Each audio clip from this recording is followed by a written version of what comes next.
Bonjour, chers doctorants, chers doctorants, bienvenue dans votre formation initiale de doctorat où vous allez avoir cette année pour la première fois un module de didactique intégré dans toutes les filières et les domaines de spécialité.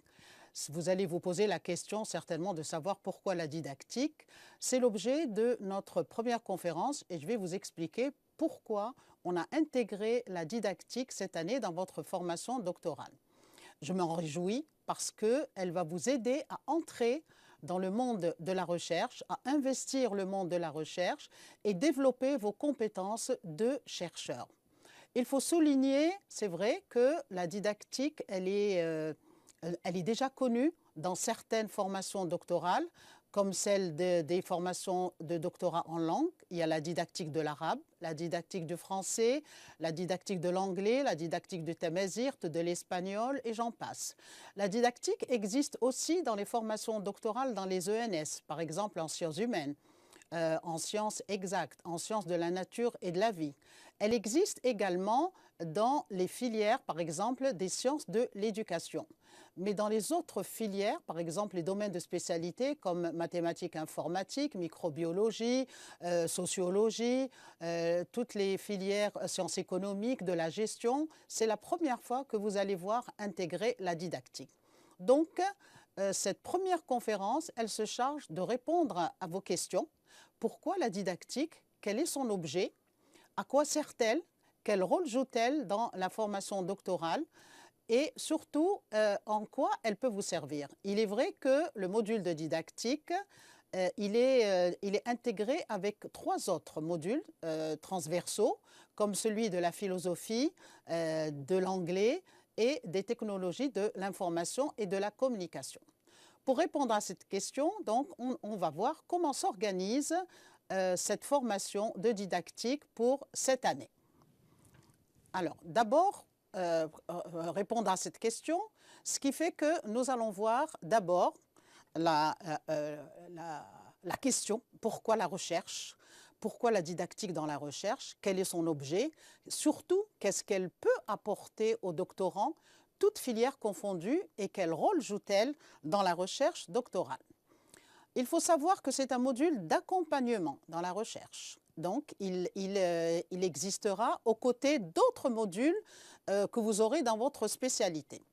Ce module s'organise sous forme de conférences, de séminaires et d'ateliers. Je vous soulignerai que les conférences et les séminaires seront mis en ligne par le ministère de l'Enseignement supérieur, comme cette conférence, et les ateliers se feront en présentiel. Alors, il y aura 4 conférences. La première, celle que je présente aujourd'hui, répond à la question « Qu'est-ce que la didactique ?» La conférence numéro 2 traitera les différents types de recherche.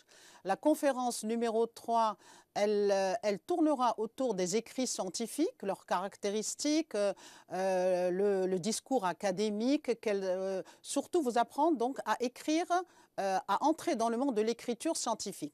La conférence numéro 4, elle portera sur la pédagogie universitaire et la didactique professionnelle. 2 séminaires se feront aussi au cours de cette année de formation initiale. Le premier séminaire traitera de la posture épistémologique, c'est-à-dire la posture du chercheur, comment adopter une posture de chercheur dans votre travail de recherche.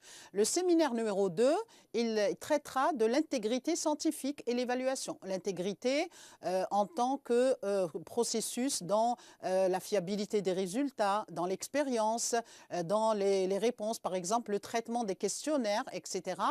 Et l'évaluation, quels sont les critères d'évaluation scientifique qui permettent de reconnaître une thèse, un article scientifique, une communication au colloque en tant qu'écrit scientifique validé. Vous aurez en présentiel, et là vous aurez des enseignants de didactique qui mèneront des ateliers avec vous, 4 ateliers. Le premier, il se déroulera juste après la diffusion de la conférence numéro 1 et de la conférence numéro 2. Il traitera de l'apport de la didactique à la thèse de doctorat. Et là, bien sûr, j'inviterai les enseignants de didactique qui vous assureront cet atelier à répondre à vos questions, si jamais il y a des questions, bien sûr, que vous vous posez à la suite de la conférence 1 et la conférence numéro 2. L'atelier numéro 2 traitera les obstacles didactiques dans la recherche. Tous les types d'obstacles que vous pouvez rencontrer. Obstacles cognitifs, obstacles liés aux ressources documentaires, obstacles liés au questionnement, obstacles liés au terrain, aux faits, aux phénomènes que vous allez observer. L'atelier numéro 3, celui qui prendra le plus grand nombre d'heures, vous aidera à apprendre, à vous approprier l'écriture académique et l'écriture scientifique pour entrer bien sûr dans le monde de la recherche, aussi bien pour l'écriture de votre thèse que l'écriture des articles scientifiques que vous allez publier. Quant à l'atelier 4, il vous aidera aussi à apprendre à présenter un travail scientifique devant un public. Bien sûr, dans l'atelier, vous le présenterez entre vous, entre pairs, entre doctorants, mais cet atelier consistera à vous apprendre à présenter, à argumenter, à justifier, synthétiser oralement un travail et surtout voir comment on acquiert la démarche scientifique dans la présentation orale. Alors, qu'est-ce que la didactique? Après cette introduction donc, que je viens de faire, je vais vous donner quelques éléments de définition et les notions fondamentales à retenir en didactique qui vous aideront à entamer votre travail de recherche.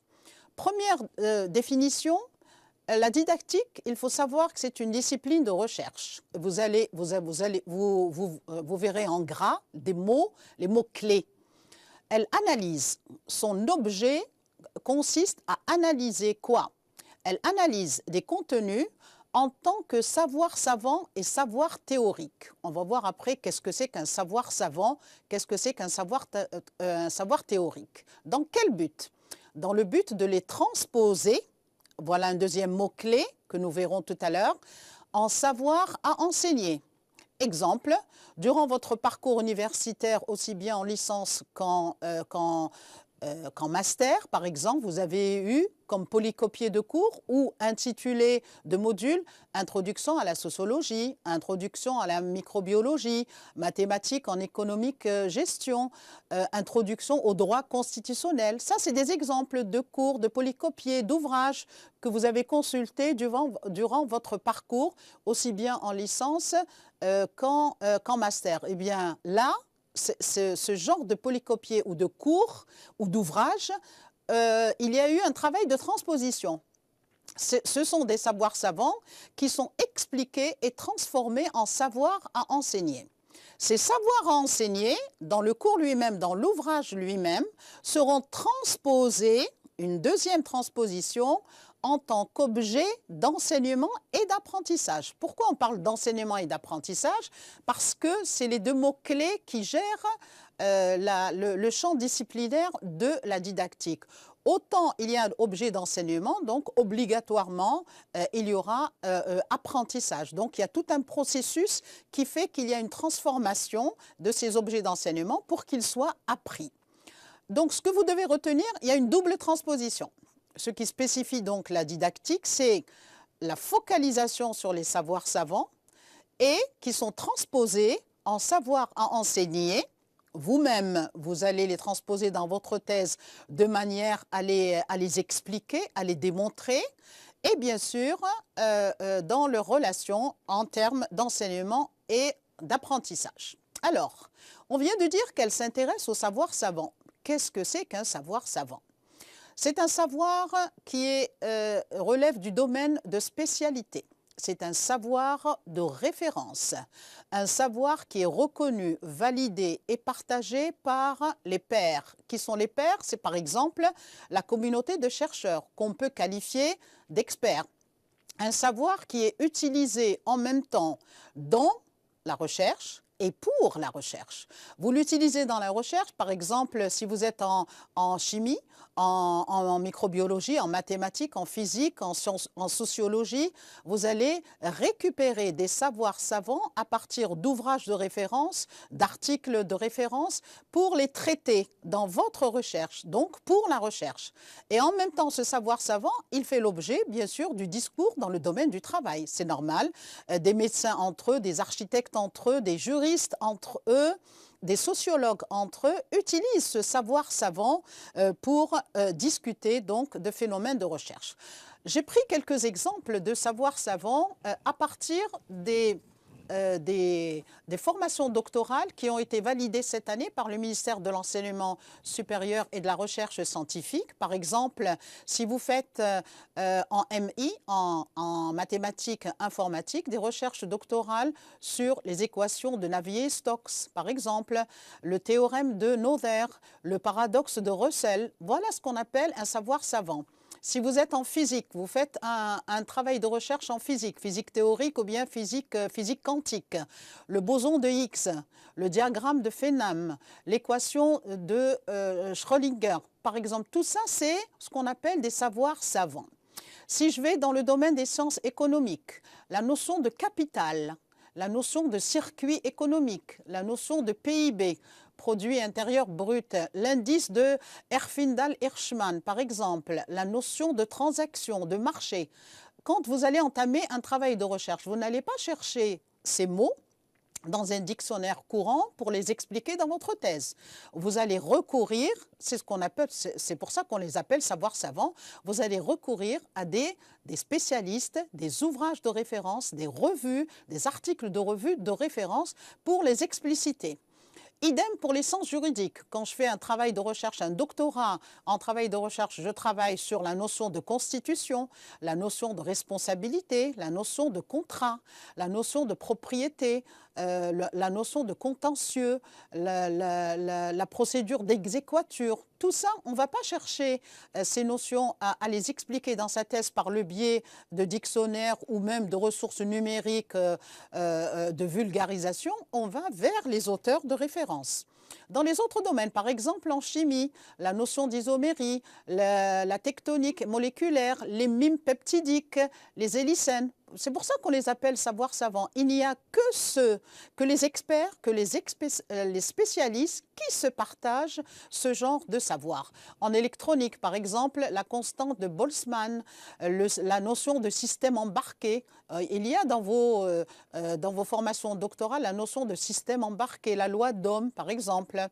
En sciences politiques, si je prends le droit constitutionnel, si je fais un travail de recherche sur le droit constitutionnel, je vais expliquer ce qu'est la notion de pouvoir, la notion d'État, la notion d'imposition, de règlement pacifique, par exemple. Si je suis dans les sciences de la gestion, la théorie des organisations, la notion de capital, d'investissement, la capture des valeurs, tout ça, c'est des savoirs savants que vous allez expliciter en ayant recours à des auteurs de référence, des ouvrages de référence, donc des ouvrages de spécialité.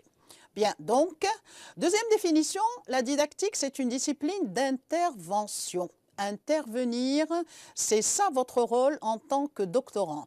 Vous allez comprendre et développer la recherche scientifique, vous allez explorer et valider les approches théoriques et méthodologiques utilisées dans la recherche pour diffuser le savoir que vous allez élaborer et les résultats de votre recherche. C'est pour ça que la didactique, c'est une discipline d'intervention. Elle va vous aider à passer par ces trois étapes. Alors, parmi les fonctions de la didactique, on a, c'est une citation, enrôler, comprendre et expliquer.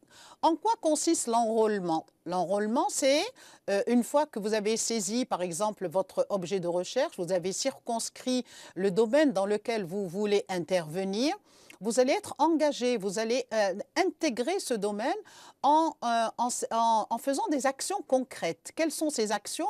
C'est ce que nous allons voir chacun dans son domaine.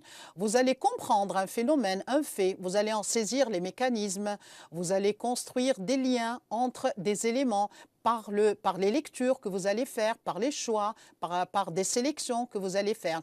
Pour une troisième étape dans laquelle vous allez expliquer ce phénomène, ce fait, ce que vous allez observer, etc., dans le but de le diffuser. Votre thèse, ce sera le premier moyen de diffusion de votre travail de recherche. Donc, je prends une citation de Sylvain Genevoix et de Nathalie Valiant datant de 2020 qui explique très bien la démarche de l'apprenti chercheur que vous êtes, le doctorant. Vous êtes un chercheur apprenti débutant, un chercheur débutant. Et votre travail consiste à questionner, c'est-à-dire la didactique, elle questionne votre rapport au savoir et au contexte. Le savoir, c'est votre objet de recherche. Vous allez choisir un sujet de recherche, sélectionner un sujet de recherche, et puis vous allez vous poser des questions. Comment le traiter, comment l'analyser, comment le préparer, comment le mettre en place, comment le diffuser à partir d'un contexte précis. Donc, la démarche didactique, elle s'intéresse à quoi? Aux conditions de médiation des savoirs. Vous êtes le médiateur d'un savoir déterminé que vous allez développer. Vous êtes le médiateur, pourquoi? Parce que vous allez rédiger une thèse, vous allez présenter devant un jury une thèse, vous allez publier une thèse, et cela en contexte varié. Regardez bien comment l'expression contexte varié est au pluriel, et public pluriel aussi, à l'adresse de public pluriel. Contexte varié, pourquoi? Parce que quand vous allez, à partir des références, des sources documentaires que vous allez sélectionner, les contextes ne sont pas les mêmes. Une théorie, la loi d'Ohm, quand vous allez l'appliquer à un contexte ici algérien, donc c'est un contexte que vous allez expliquer et vous allez surtout adapter cette théorie à votre contexte. Le public, je dis pluriel, pourquoi? D'abord, quand vous écrivez, c'est vrai, vous mettez en face de vous votre directeur de recherche parce qu'il y a une constante, il y a un engagement de la part de votre directeur de recherche et il y a une constante interaction entre vous, le savoir, votre thèse et votre directeur de recherche. Bien sûr, il y a des va-et-vient. Il y a un contrôle qui se fait, il y a une lecture qui se fait. Ensuite, vous vous adressez, bien évidemment, dans votre thèse, aux membres du jury, parce que on pense à eux la première fois qu'on rédige sa thèse. Quelles questions ils vont me poser? Est-ce que je suis claire? Est-ce que ce que j'ai écrit est clairement démontré et expliqué? Quel type de questions ils vont me poser? Vous vous interrogez sur tout ça, ce qui fait que le public restreint auquel vous vous adressez dans la rédaction de la thèse, c'est bien votre directeur de recherche et les membres du jury. Mais après, il faut bien diffuser. On parle de diffusion. Votre thèse sera mise en bibliothèque, ce qui fait que le public va s'élargir. Le public va s'élargir une fois que vous allez récupérer des parties de votre thèse que vous allez réécrire sous forme d'articles afin de les publier dans des revues. Vous allez aussi récupérer certaines parties de votre thèse pour les présenter, par exemple, dans des communications au colloque. Tout ça, bien sûr, obéit, vous êtes le médiateur. C'est pour ça que j'ai retenu cette définition qui permet de montrer votre rôle en tant que doctorant, rédacteur d'une thèse.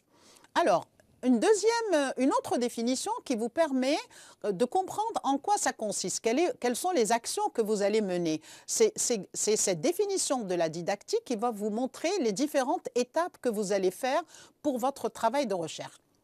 La didactique, elle consiste en l'ensemble des procédures. C'est une procédure, c'est une démarche retenue pour sélectionner, analyser, organiser les savoirs qui feront l'objet d'actions visant à leur appropriation par tel public, on a vu tout à l'heure les différents publics, en fonction d'informations diverses relatives à ce public. Donc vous avez 3 opérations à mener, 3 actions. D'abord, vous allez sélectionner votre objet de recherche. Sur quoi vous dites, sur quoi je vais travailler? Qu'est-ce que je vais choisir comme sujet de recherche, comme thème de recherche, comme objet de recherche? Ensuite, vous allez vous documenter, lire, sélectionner les ouvrages de référence, les articles de revue qui ont traité le sujet sur lequel vous voulez travailler.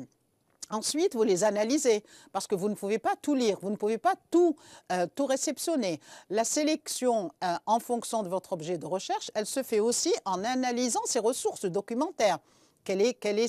quel est l'ouvrage, quel est l'article, quelle est la ressource numérique qui est fiable et qui correspond à ce que je veux traiter. Ensuite, bien sûr, vous les organisez, parce que vous aussi, vous allez écrire. Ce premier travail, c'est une première appropriation. C'est une première transposition, et on va voir la notion de transposition. Vous vous appropriez le savoir savant pour une deuxième appropriation. Alors, qu'est-ce que c'est que la notion de transposition didactique? Elle a été élaborée par Yves Chevalard, qui est un mathématicien, et il nous dit que c'est le principe fondateur qui s'oppose justement à la vulgarisation scientifique. Que dit-il? C'est un contenu de savoir ayant été désigné comme savoir à enseigner qui subit un ensemble de transformations adaptatives, regardez bien le mot adaptative, qui vont le rendre apte à prendre place parmi les objets d'enseignement. Le travail qui, d'un objet de savoir à enseigner, fait un objet d'enseignement est appelé la transposition didactique. Quelles sont donc les opérations et actions à mener par vous, le doctorant, dans votre travail de thèse? On vient de voir la première transposition. Vous allez analyser, sélectionner le savoir savant, vous allez l'organiser en fonction de votre objet de recherche. C'est une première transposition dans laquelle le doctorant acquiert de nouvelles connaissances. Vous avez lu, vous vous êtes documenté et vous avez sélectionné le savoir qui convient à votre objet de recherche. Ensuite, deuxième étape, vous allez diffuser ce savoir dans le but de le faire apprendre. J'ai mis entre guillemets apprendre parce que quand on rédige la thèse, c'est comme si on est en train d'enseigner. On le fait apprendre à d'autres sous forme de thèse ou sous forme d'articles scientifiques. Le doctorant, une fois qu'il a acquis de nouvelles connaissances, il met à profit ces connaissances par le biais de la thèse. Cette double transposition, elle consiste en 1. S'approprier le savoir savant. Donc, il y a tout un processus de compréhension que vous allez faire. Vous allez interpréter, réélaborer le savoir scientifique en termes de réécriture scientifique. Puis, vous allez le rendre possible, l'expliquer, le démontrer, ce savoir disciplinaire, à destination d'autres. Parce que vous allez rédiger votre thèse, des articles, et vous allez présenter tout ça, on va dire oralement, le jour de votre soutenance, mais aussi sous forme de communication au colloque, et pourquoi pas. Alors, la démarche scientifique, elle obéit à deux types. Vous avez le premier canevas, puisque la démarche scientifique fait partie de la didactique, puisqu'elle utilise des techniques herméneutiques qui consistent à analyser, expliquer, décrire, démontrer, interpréter, soit les faits, soit des phénomènes observés, soit des données recueillies. Alors, vous avez le modèle oérique. O, c'est observation. Vous allez observer, émettre des hypothèses, faire une expérience, mener une expérience ou analyser, obtenir des résultats, R. Vous les interprétez et vous aboutissez à une conclusion. On a un deuxième modèle. Lorsque le terrain ou le fait ou le phénomène est clairement défini et identifié, on le questionne. On se pose des questions, on questionne ce terrain ou ce fait, on sélectionne les outils, les champs conceptuels, les ouvrages de référence, les notions à expliciter, etc., les outils méthodologiques aussi pour mener la recherche. Et puis, on observe ce terrain au moyen de ces outils d'investigation, on analyse, au moyen d'outils aussi, de champs conceptuels, de démarches, on expérimente pour aboutir, bien sûr, à des résultats. Justement, l'objectif de la didactique, de la recherche, c'est de déboucher sur des propositions après expérimentation et validation. Et vous savez que parfois, les décideurs en politique, on peut très bien se baser sur des travaux de recherche, ça sert à ça, les travaux de recherche, pour prendre des décisions. Exemple, un travail de recherche mené en énergie nucléaire, un travail de recherche mené en droit privé, en droit public, en agroalimentaire, en écosystème marin, en sociologie, en pharmacologie. Tout ça permet bien sûr d'aboutir à des propositions qui ont été validées. Alors, troisième notion très importante à acquérir en didactique, c'est le positionnement épistémologique. Et vous avez vu tout à l'heure, il y a tout un séminaire qui est dédié à la posture du chercheur. Le positionnement épistémologique, c'est la posture du chercheur qui vous permet bien sûr de réfléchir d'un point de vue didactique. Vous allez mener une double activité. La première dont on a parlé, qui consiste à lire, analyser, se poser des questions, questionner le terrain, etc. C'est une activité constructive. C'est vous qui vous construisez en tant que chercheur. Vous allez acquérir des connaissances. Vous passez à une deuxième étape pour les transposer.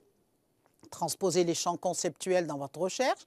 Vous allez confronter des théories, les synthétiser et vous allez inscrire votre recherche dans un champ disciplinaire bien défini ou dans dans des champs interdisciplinaires.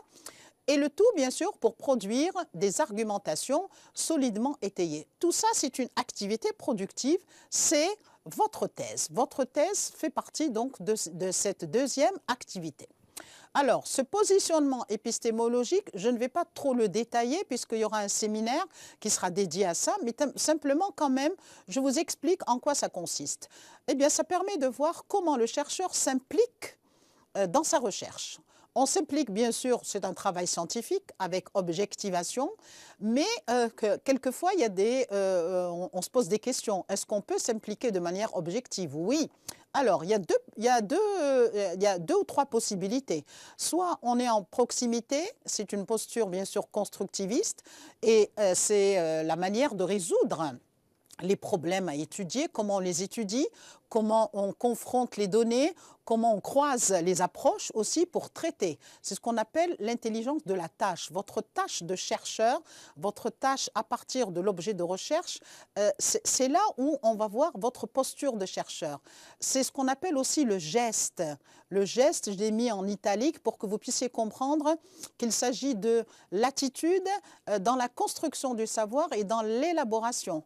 Vous pouvez aussi, par exemple, prendre de la distance par rapport à toutes les disciplines et les théories de référence. Et tout ceci, bien sûr, favorise l'autonomisation. Un chercheur, c'est vrai, même s'il est dans une discipline appliquée, il doit être capable de montrer qu'il s'est bien approprié toutes les données, les disciplines, les théories de référence, et qu'il est capable de les transposer. Et tout ça relève d'une opération de réflexivité à partir de questionnements, de la démarche, de la recherche, bien sûr, en lien avec les faits, les phénomènes observés et surtout le contexte dans lequel le doctorant travaille. Donc, c'est une posture dynamique qui permet donc pratiquer, d'entrer dans le monde de la recherche. Finalement, le positionnement épistémologique, il permet d'acquérir une démarche qui vous permet de raisonner, argumenter, étayer. Et là, je profite de l'occasion pour vous dire qu'il y a le deuxième module, module transversal, qui est la philosophie, qui va vous aider justement à raisonner, argumenter et étayer, même si ça fait partie de la démarche scientifique. Vous allez acquérir cette démarche réflexive pour interroger l'élaboration et la production du savoir. Il y a une double interrogation que vous allez mener. Comment je vais interroger mon terrain, je vais poser des questions, comment je vais interroger les phénomènes ou les faits que j'observe, comment je vais élaborer ce savoir et comment je vais le produire. Et ce positionnement va vous permettre, une fois que vous êtes dans la rédaction de la thèse, vous montrer votre capacité à vous approprier ce qu'on appelle les littératies universitaires, c'est-à-dire maîtriser le discours universitaire, se conformer à l'intégrité scientifique dans les écrits, dans les résultats. Hein. Et là aussi, il y a un atelier et aussi un séminaire sur l'intégrité scientifique dans les résultats, pour que les résultats ne soient pas biaisés, les résultats soient fiables, soient donnés de manière convenable. Bien sûr, tout ceci, on vise à travers tout ça la rédaction de votre thèse, les articles scientifiques et bien sûr, et pourquoi pas, les communications au colloque et au congrès.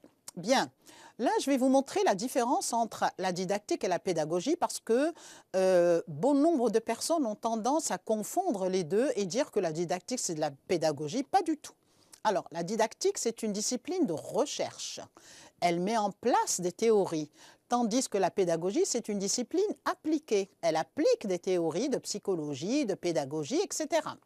La pédagogie, elle s'intéresse plutôt à tout ce qui est relationnel et communicationnel, les interactions, les enseignants entre l'apprenant, les apprenants eux-mêmes, étudiants entre l'enseignant, entre le directeur de recherche par exemple et le doctorant. Tout ça, c'est pédagogique, c'est les moyens humains pour transmettre un contenu, pour expliquer, c'est ce qu'on appelle l'univers de la gestion des groupes d'apprenants.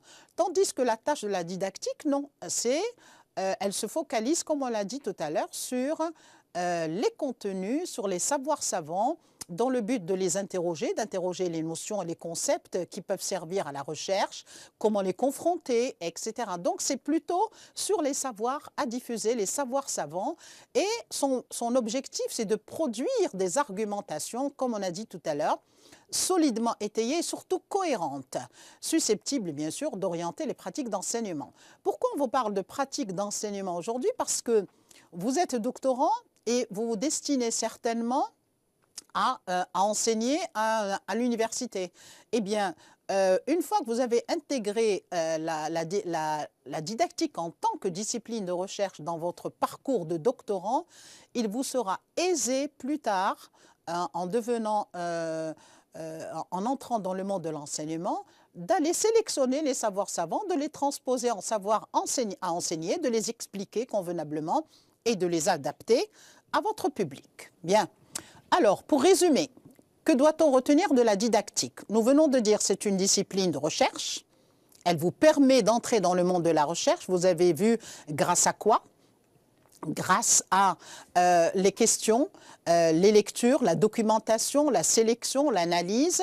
C'est une discipline d'intervention. Vous allez intervenir en deux étapes. D'abord, en construisant votre parcours de chercheur apprenti.